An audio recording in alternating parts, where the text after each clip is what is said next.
Tere hommikust, armas hing. Kuidas sina täna tööle läksid? Kas sa läksid tööle rõõmuga? Jee, ma saan tööle minna. Või sa üldse ei jõudnudki tööle? Mina 10 aastat tagasi ei jõudnud tööle. Enamalt jaolt olin ma siin voodis, käis kiirabi, sest et mul ei olnud enam ressurssi, et tööle minna.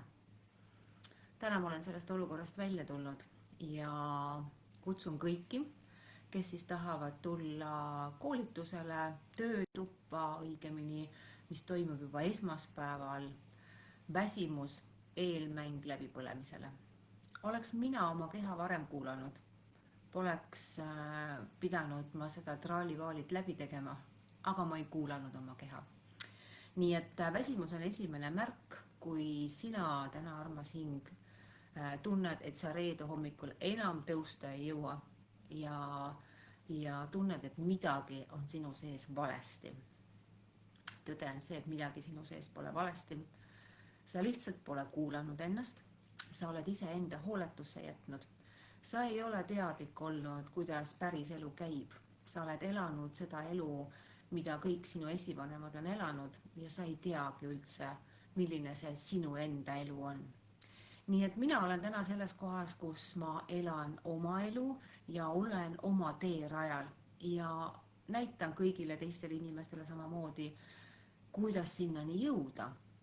Nii et väsimusest ja läbipõlemisest võib saada vabaks täiesti enesearenguga, hakates tegelema oma mustritega, oma mõttemustritega ja hakates toitma oma keha siis veega, tegema trenni ja viima oma elu täiesti teisele tasandile. Nii et kui sina täna oled, armas hing, selles kohas, kus sa ei jõudnud reede hommikul tööle, sa tundsid ennast väga halvasti ja ma loodan, et sul nii hull ei ole, nagu mina olin selles kohas, kus siis pidi kiirabi mind käima ja turgutama, sest mul ei olnud teadlikkust. Ma ei olnud teadlik, et mul tuleb tegeleda oma hirmudega, oma süütunnetega, oma vihaga. Ma ei olnud sellest teadlik.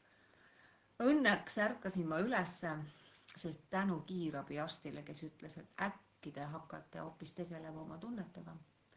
Ja minu kõrv kuulis selle ära ja sellega ma tegelema hakkasingi. Nii et ei ole minul täna enam ei ärevust ega depressiooni ja ainuüksi mõttemustrite ja mustrite muutmisega. Kõik on see üks suur tervik, millega tuleks tegeleda.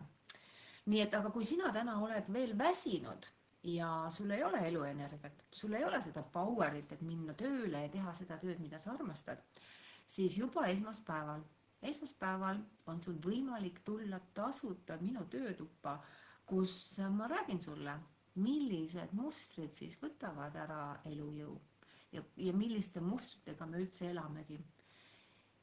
Ja mis aitaksid võib-olla sul edasi liikuda sinnapoole, kus on elujõud ja tunded on selles mõttes teised, mitte enam seal seda tundes, et kõike on puudu, vaid pigem sinna tundesse, et kõike on küllaga. Aga aitäh sulle, armas hing, ja panen siia lingi, kui sind kõnetab, siis juba esmaspäeval saad tulla kuulama, et olla elujõus terve ja vitaalne. Tšau ka!